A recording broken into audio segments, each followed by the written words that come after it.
más ricos y poner fin a la desigualdad extrema de riqueza. Muchas gracias.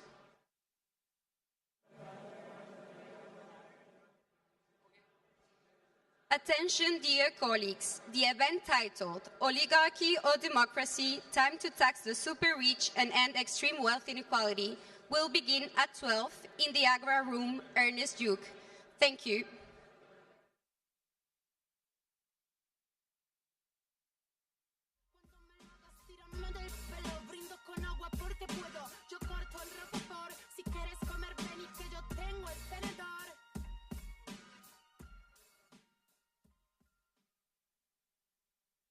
Somos 1000 manos haciendo un túnel desde las minas hasta las nubes.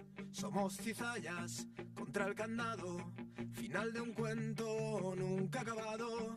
Somos la fuerza de la estampida, somos el mundo patas arriba. Somos hijos de unos pocos locos que dibujaron la salida. Caballo en Troya y en sus castillos, cientos de gritos contra el pestillo. Somos el preso, libre entre rejas, pasa montañas, rompe cabezas. Somos el llanto y la carcajada, los empujones a la alambrada. Somos los que fueron tanto siendo nada.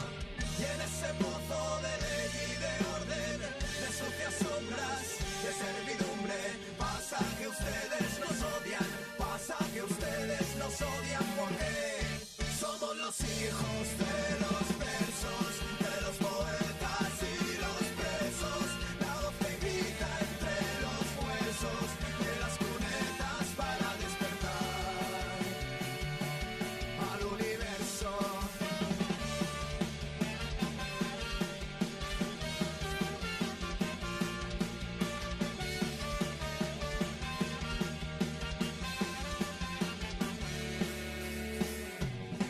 Somos el odio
El flamenco es una música hermosa, de existencia real, aunque tenga unos ancestros milenarios. Nació en Andalucía, en el seno de una colectividad marginal, donde convivieron árabes, judíos, cristianos y gitanos en armonía ejemplar. Pero los verdaderos artífices del género llamado flamenco fueron sus individualidades artísticas, porque el flamenco es ante todo una historia vivida y contada en primera persona.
Porque el flamenco es ante todo una historia vivida y contada en primera persona.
Okay. Thank you for coming.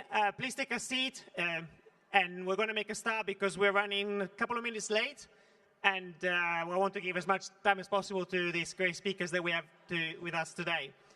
So good afternoon, everyone. Thank you for joining us. This panel is going to tackle a fundamental question of our time, which is whether we are going to be able to save our democracy or whether we are slowly moving into a world of oligarchy. Across the world, we see unprecedented level of wealth concentration, and this is translating into political power. So we need to do something about it, and I'm glad to have great speakers with us to help us unpick this problem and tell us what a solution might look like. So I'll introduce them very briefly. Some of them don't need introduction, but we have Isabella Weber, who is a social professor of economics at the University of Massachusetts Amherst. Wayne Swan, who is the National President of the Australian Labour Party. He's a former Deputy Prime Minister and also Finance Minister, and he's also a Commissioner of ICRI, the Independent Commission for the Reform of International Corporate Taxation. I'm the Head of Secretariat of that Commission. We have Stefan Löfven, who is the President of the Party European Socialist, former Prime Minister of Sweden, and is a member of Club de Madrid. Deborah Freire, sitting next to me, who is the Secretary of Economic Policy at Brazil's Ministry of Finance.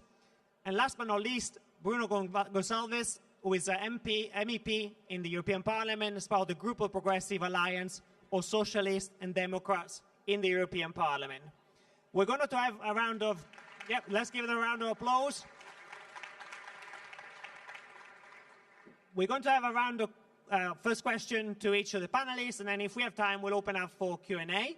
And I'm going to start with Isabella. So Isabella, thank you for being here today.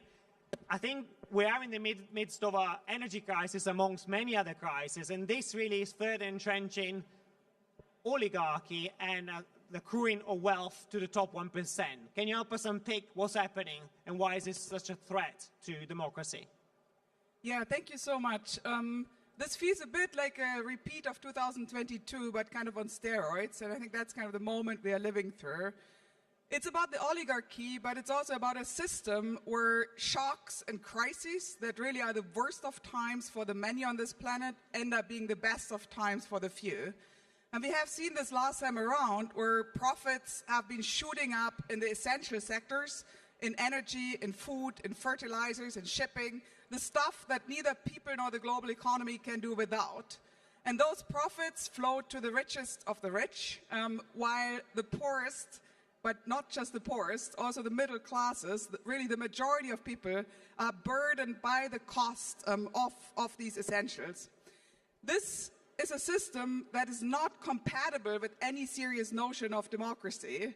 If we tell people that democracy is the most important value that we have, and at the same time we say, when it comes to your most basic material needs, there's nothing that we can do about it, then democracy is at threat of becoming meaningless. This is why in this kind of moment, I think we really need new forms of collective organization, of policy responses to shield the majority of people against these shocks, to contain windfall profits, to contain price explosions, and to show that this crisis can be managed in a way that is not the law of the jungle, which is the way that markets manage crises like the one we face. Thank you, Isabella. Moving on to you, Wayne. So it's often said that wealth concentration is just not an economic issue, but also an issue of democracy. Can you help us unpick what that means, and also why taxing the super rich or ensuring that they pay their fair share is something that we must address if we want to keep democracy?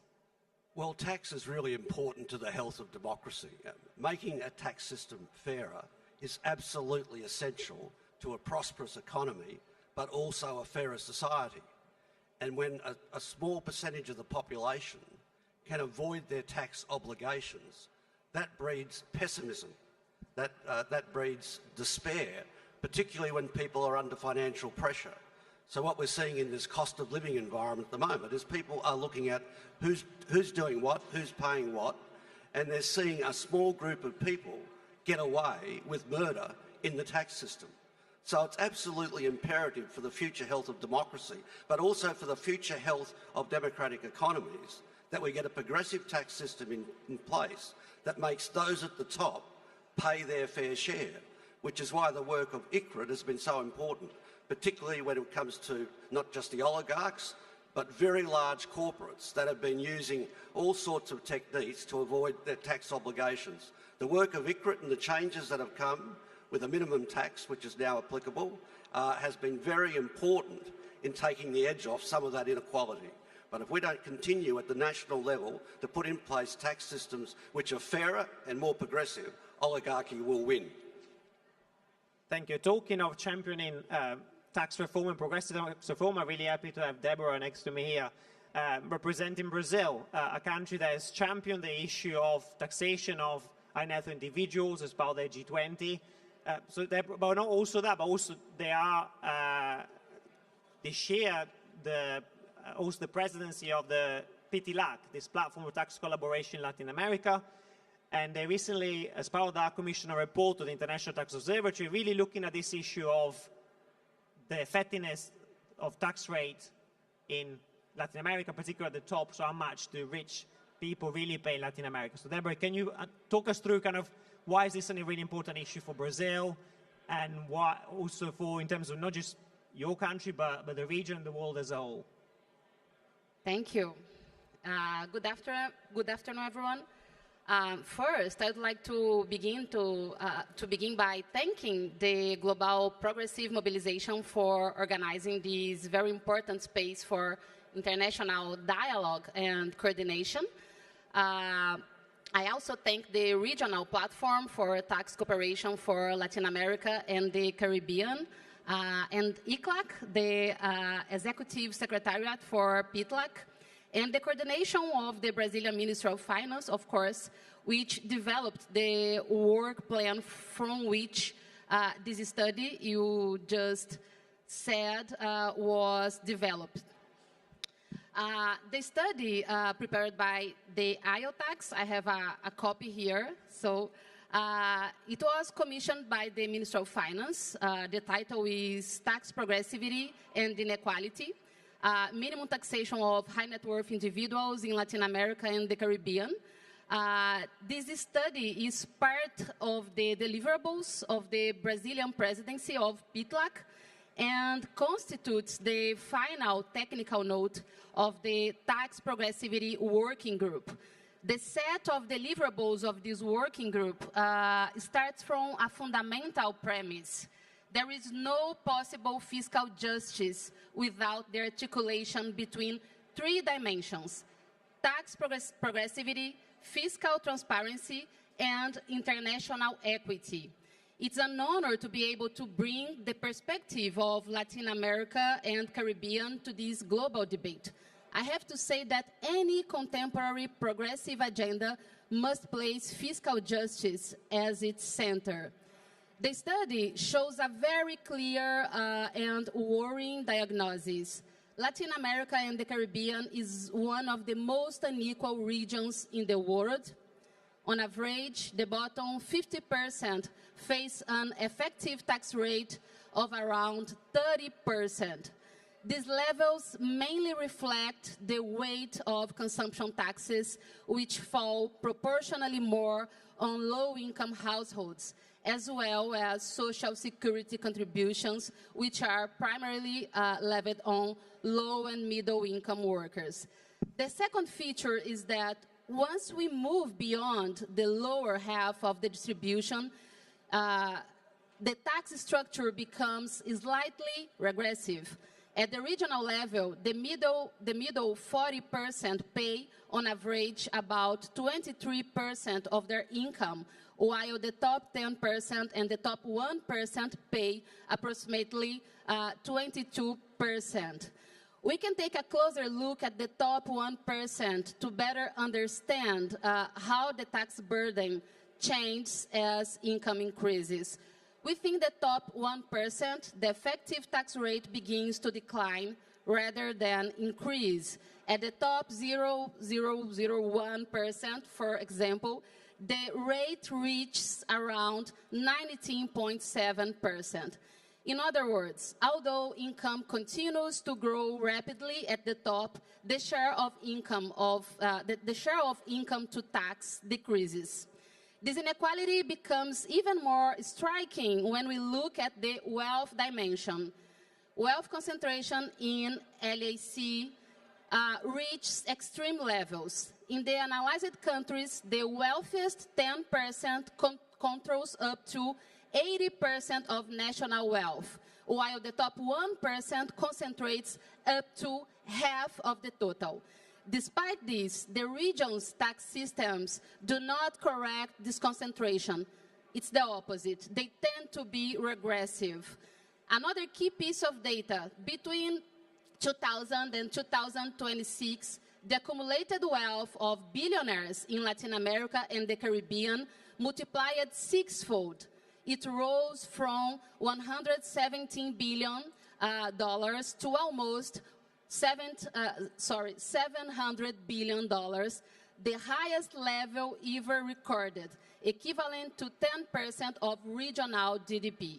In other words, there is a clear problem of under-taxation at the top of the distribution. Given this, the study evaluates alternatives and highlights the potential of the so-called minimum wealth tax. This instrument functions as a floor. A minimum contribution limit is established, and this is compared to the total income tax effectively paid by the taxpayer during the year. If the tax burden already reaches this limit, no additional obligation is generated. If it's lower, the taxpayer only pays the difference. The instrument, therefore, functions as a complement designed to correct the discrepancy between income and taxable bases at the top. The results are quite significant. A minimum wealth tax of 2% could generate around 0.6% of regional GDP, and more importantly, correct the regressivity at the top. The main message is that there are no isolated solutions for tax justice in Latin America and the Caribbean, and of course, around the world. As I mentioned at the beginning of my remarks, the technical note we prepared for PITLAC argues that fiscal justice in Latin America and the Caribbean requires combining progressivity, transparency, and international equity. The study conducted by IOTAX, thank you for this brilliant study, shows that progressivity is limited by the low capacity to tax wealth at the top. A significant share of this wealth remains outside traditional tax bases, reducing the redistributive effect. State capacity to identify assets and reduce wealth opacity is therefore crucial. This is where the second study carried out by the Ministry of Finance comes in, mapping the status of transparency and exchange of information agreements in LAC, and highlighting their importance for more progressive tax systems.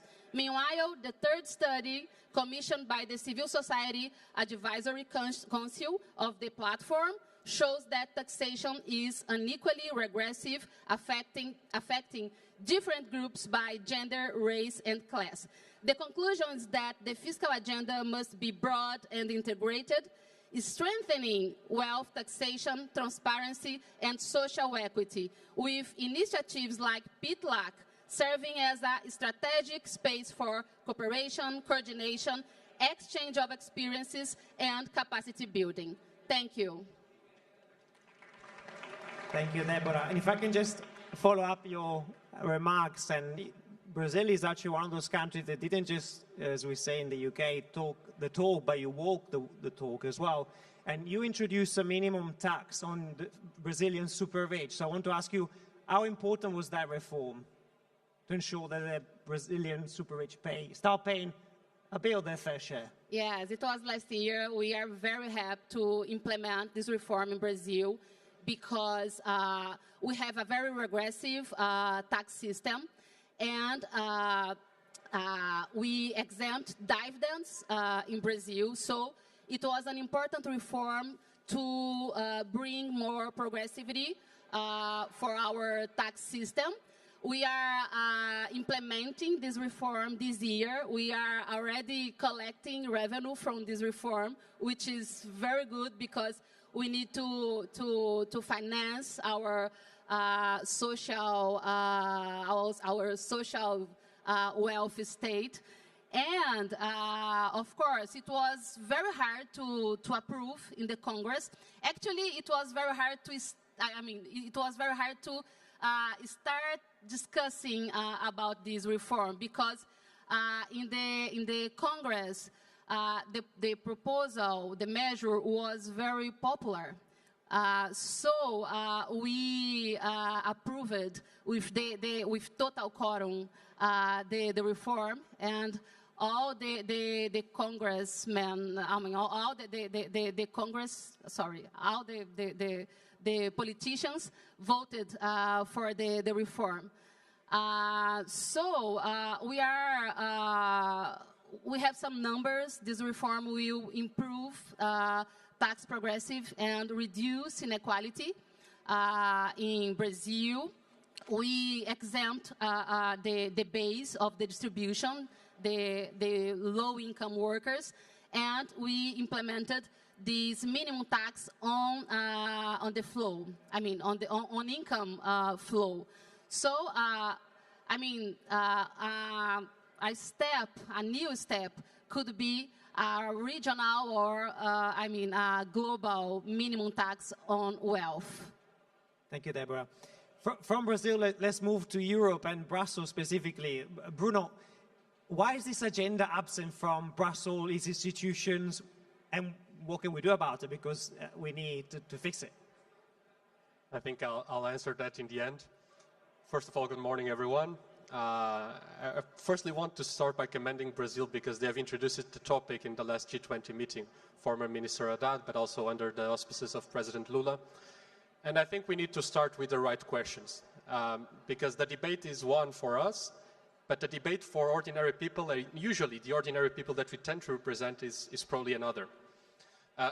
When we speak about taxation, there is always the mislead coming from right-wing groups or right-wing media that tries to circumvent the information in terms of targeting the population that are most affected by the inequalities also raised by inefficiencies of tax. So the first question is, do we have a problem or don't we have a problem? And the numbers are quite clear. The Oxfam study that you have just presented and that we have hosted in the European Parliament, you have been doing a great job, states that in the last 30 years, the pace of growth of the richest 1% in Europe has been more than the double of the poorest 50%. I mean, being poor is already a trouble for anyone in this world. Now imagine that for the last 30 years, the richest 1% has not only been getting richer, but has been getting much richer than the poor people that have been working. And the numbers are quite clear. While the pace for the richest 1% has been a growth of, in 30 years, of 135%, for the average person, it has been of 65%. Meaning, instead of having 2.6 million in 95 and now having 5.6 for the richest ones, the normal average family, poorest family in Europe, now has less than 7,000 euros per year of wealth. And this raises the first topic, that is, do we want or don't we want to tackle this? And I think the answer is quite clear and is yes. And then this relates me to the second part or second question that is oftenly targeted to the left-wing movements around the globe. And it is that we want to end wealth and that we have a problem with wealth and with the rich people on earth. That is not the question and that is not the answer. Our problem is not with ending wealth. Our problem and our solution is to end poverty. And to end poverty, we need resources and we need the right public services. So now we go to the third question. It is, how should we do this? Can we do this? And I think, yes, we can, and yes, we will. Gabriel Zucman has presented, the Zucman tax in France, but there are a lot of different ways of taxing, and taxing also the ultra-high net worth individuals, as you have mentioned. I will make probably the first case of defending Gabriel Zucman as a moderate versus President Donald J. Trump. President Donald Trump presented in 1999, under the Reformist Party, a tax called capital levy. What was this tax? President Donald J. Trump wanted to tax everyone that was worth more than $10 million on the US with a one-half levy of 14% to do what? To pay all the national debt of the United States. At the time, the national debt of the United States would be paid from this one-off levy. Well, I don't want to use taxation on poor or rich people to end anything abstract as national debt. I would propose to use it to end national and European poverty. And the numbers are quite clear. I don't want a 14% tax on the individuals in Europe that have wealth worth more than 10 million euros, but I will make the case for the following. Paying the national debt of the United States today would require $39 trillion. Do you know how much would we need to end extreme poverty in Europe per year? 300 billion. So you do the math. Gabriel Zucman, that is proposing a tax of 2% on ultra-net worth individuals worth more than 100 million euros of wealth, is a moderate guy when compared to President Donald J. Trump's policy in 1999. And the second we can speak, or the last that we can speak about in terms of political topic, is then how should we move? And you have mentioned that we are absent in terms of the European discussion. I am more optimistic on the terms and the tools that we have. In the European Parliament, we do not legislate on taxation. And we don't do it because it's a national competence. And we see very few states still at this point moving with a national tax on ultra-high-net individuals. The problem is there.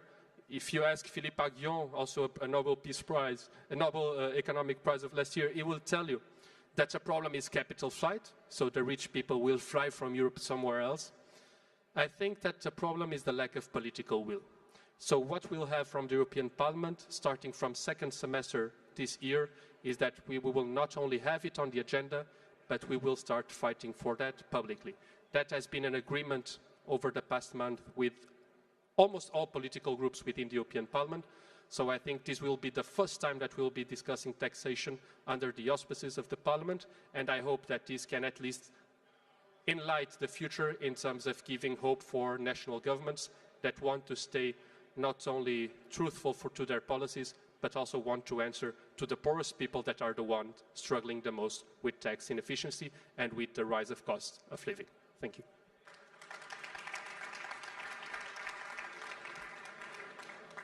Thank you, Bruno. Let me turn to you, Mr. Leuven. We're meeting here in Barcelona, and the objective of these 2 days is to bring together progressive forces to forge a new vision, a common collective intent to tackle many issues. What's the role of the parties that are meeting here to try and confront this rise in oligarchy, rise in extreme wealth concentration? Do you see an opportunities for a collective approach, a collective common sense around this issue? We saw in Denmark recently, a country that is neighboring yours, that taxing the super rich, wealth taxation was really part of the manifesto during the election. Do you see this repeated? Do you see that parties can come together around this issue more than they've done in the past? Yes, absolutely, and we have to. This is a task for democratic parties to make sure that we have a more equal taxation nationally, but also on the international arena. What happened was, Sweden, for example, we had a currency regulation, a national one. Other countries had the same. So that meant that democracy in these countries had more of a saying on the financial sector. That disappeared with new technology in the end of 1980s. So the Swedish, for an example, that regulation disappeared over a number of years, 5-6 years, because technology made it obsolete. That meant that this power of financial assets went exclusively to capital owners, big companies. At the same time, we saw that new technology made it more possible to move manufacturing from part of the world to others with lower wages, lower working conditions, and so on. Now, all this over these 4 or 5 decades, of course, created a frustration among people. And I think that is one of the most important reasons why we are where we are regarding populism and so on. So what should have been done was when the national state, when the countries did not have that saying anymore, it should have been transferred to a global level. Now we have a discussion in the United Nations now, 5 decades later, on how to try to cooperate on taxation, not finding a common tax system, but making sure that the richest people actually pay tax and that they contribute. So there is a need for us to come together. There's a need for doing things at the national level, at the European level, and thank you for that. And we, of course, support that initiative, but also at the global level. So we must understand, you know, The 5 richest people in the world, 5, they have together an asset of 1,000 billion US dollars. 1,000 billion. That's a lot of money. So, and the total financial assets, I think it's somewhere around 450 trillion. So we have the assets. We have needs. We have 700 million people lacking electricity to their household. 2.2 billion people lacking daily fresh water. All these needs can be met because we have the financial resources in the world, but we have to tax different. We have to have a more equal political system, financial system. Hopefully also those with quite substantial wealth see this and acknowledge that if we have a more equal world, that means that people will be brought into the economic system, and they can contribute in another way. So we're lifting people out of poverty is not charity. It's smart. It is good for them, but it's also good for us because they can contribute in the economy. So another concept, another thinking, and being very, very clear on the need for the richest. Can I just finish off with saying, I don't think we should limit ourselves to saying X percentage of the richest income or their wealth. In Sweden, there's also discussion on taxing banks. We have 4 major banks in Sweden, and they are making a lot of money. And we keep hearing from them that's good, and I can agree that it's good that we have stable banks. That's good.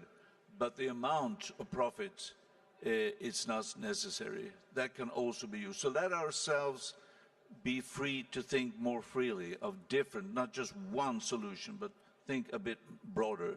But we need a fairer tax system in the world. Thank you very much.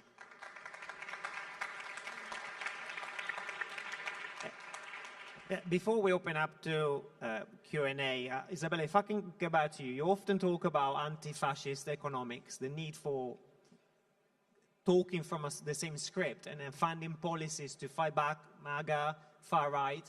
How much do you think taxation super rich can fit into that frame that parties across the world can use and adopt? Thank you, Tommaso. I think that taxing the super rich is a no-brainer. I mean, we are at a point of wealth inequality that is simply unsustainable from an economic viewpoint, but also from the perspective of democracy.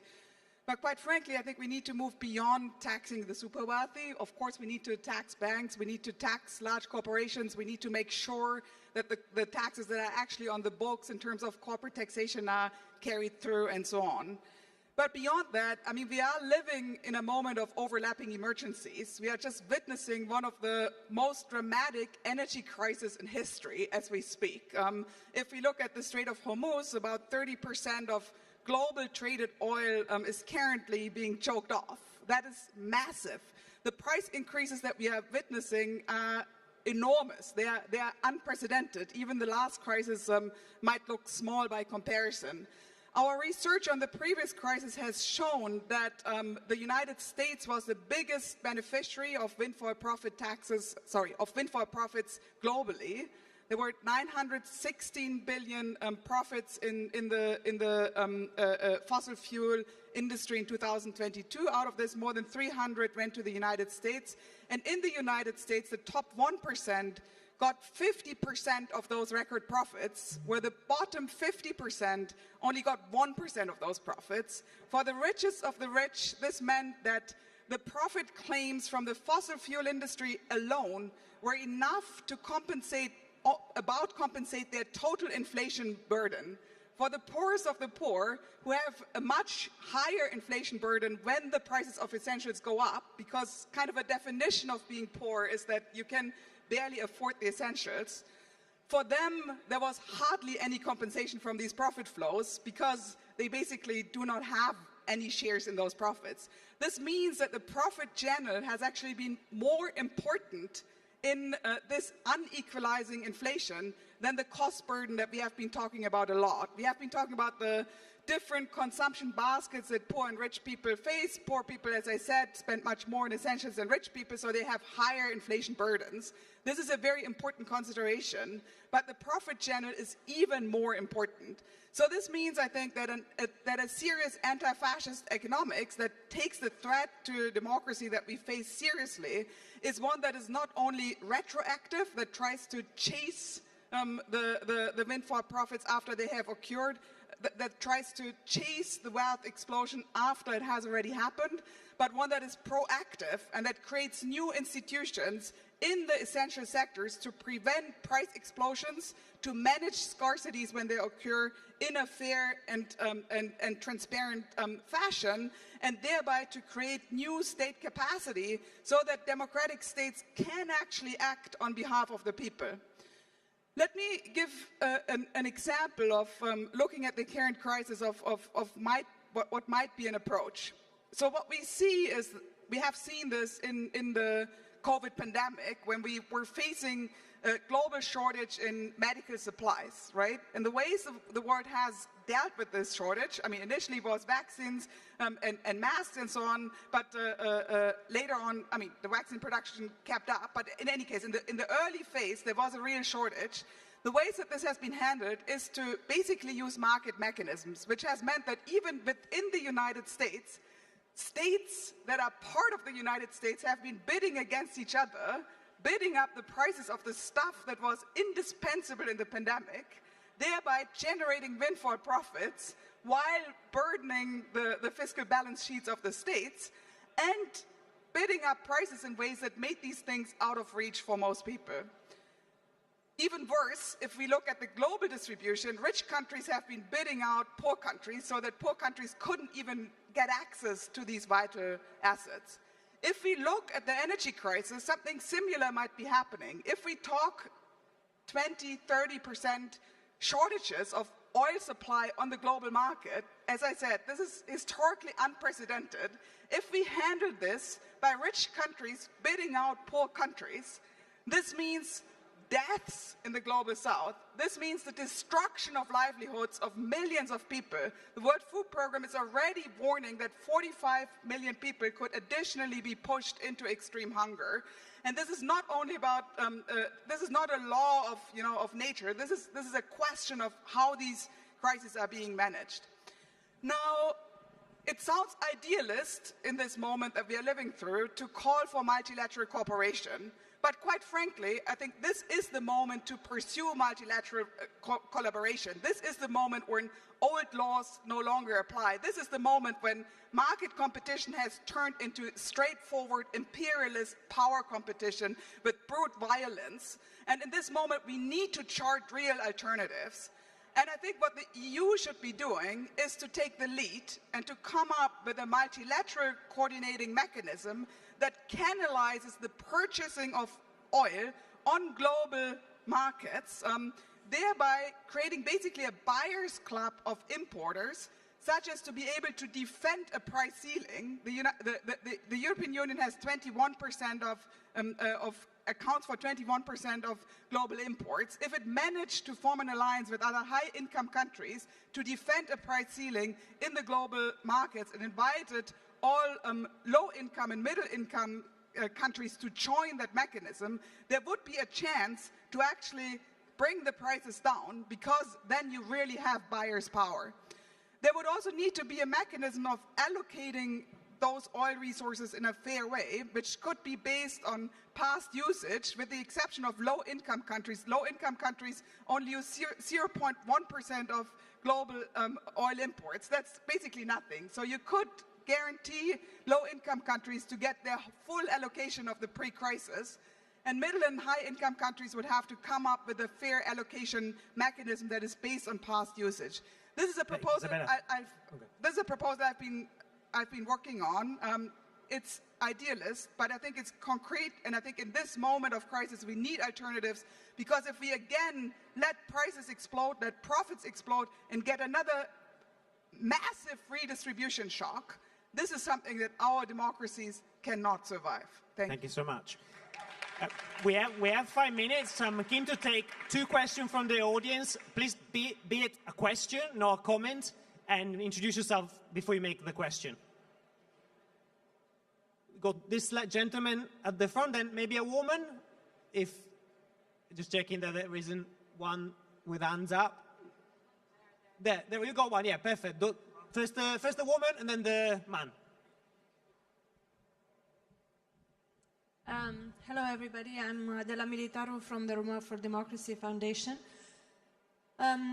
I have been listening to Mr. Leuven's intervention, and I have a question to you specifically.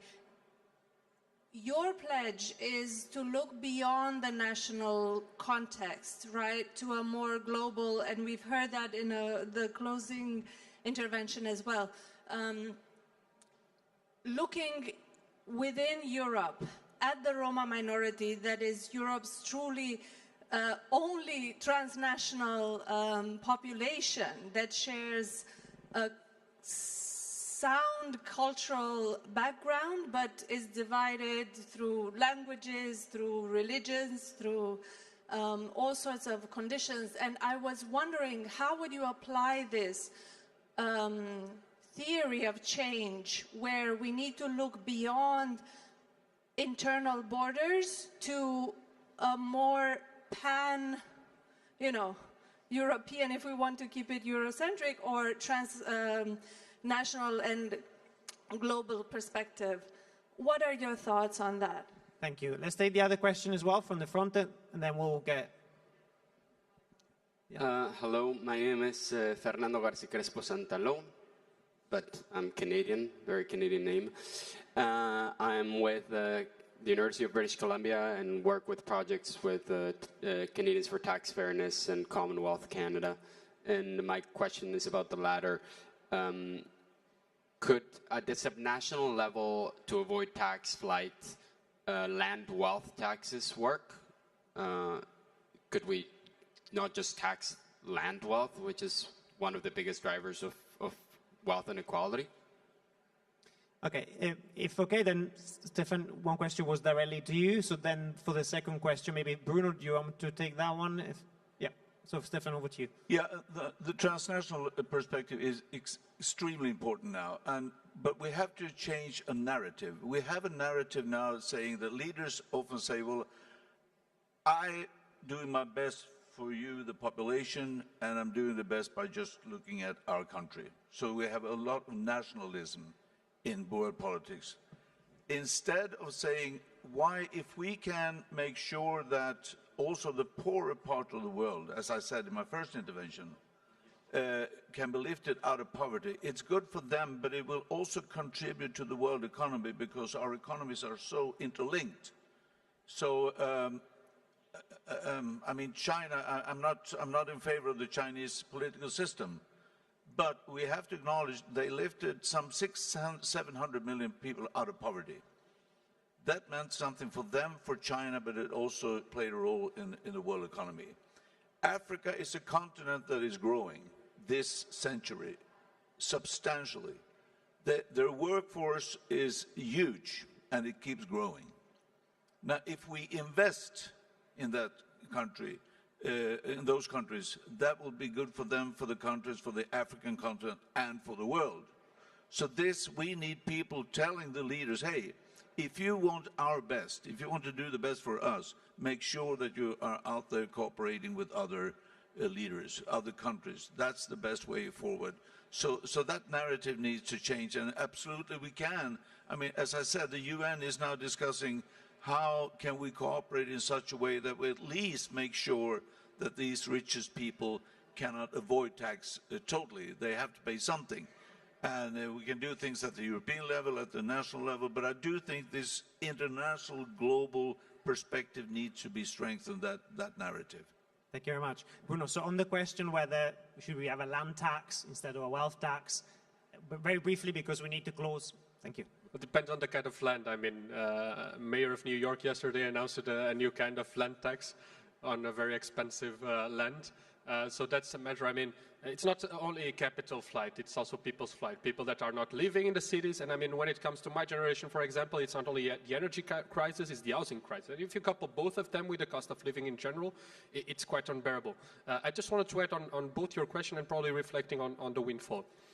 I think that when speaking about the capital flight, we should also probably couple the wealth tax with some exit tax, or at least a gradual exit tax, to be sure that these contributions from these individuals are still paid in the origin country. But it will not solve a structural problem that is also the freedom of capital and the freedom of movement that we defend. So we cannot be attached to just one part of the story. And then the second, just to give you a very short briefing, I've just submitted an oral question to the President of the European Commission on the windfall taxation of the profits of the oil companies. But I have to mention that European Commissioner for Energy is doing a very good job on this, because he's also saying that, yes, we need to subsidize fossils at this point in terms of costs for families, because we need families that are the ones that are the most, the poorest ones, to pay less for their energy. But we should not have a long-term policy of subsidizing this fossil fuel. So probably we should be aiming of policies like social leasing that France has implemented in part, that is electrification of our grid. Because in Europe, the problem in the end is the source of energy. It's not only the energy. We are always being affected by this kind of external movements, because we rely on an energy source that is not ours, is not healthy in the end for the global movement. But I tend to agree with what has been said. Thank you. Thank you, Bruno. And let me ask you to thank the panelists. They've been amazing. It's been a very dynamic dialogue. And thank you so much. We've been told that we need to clean the room.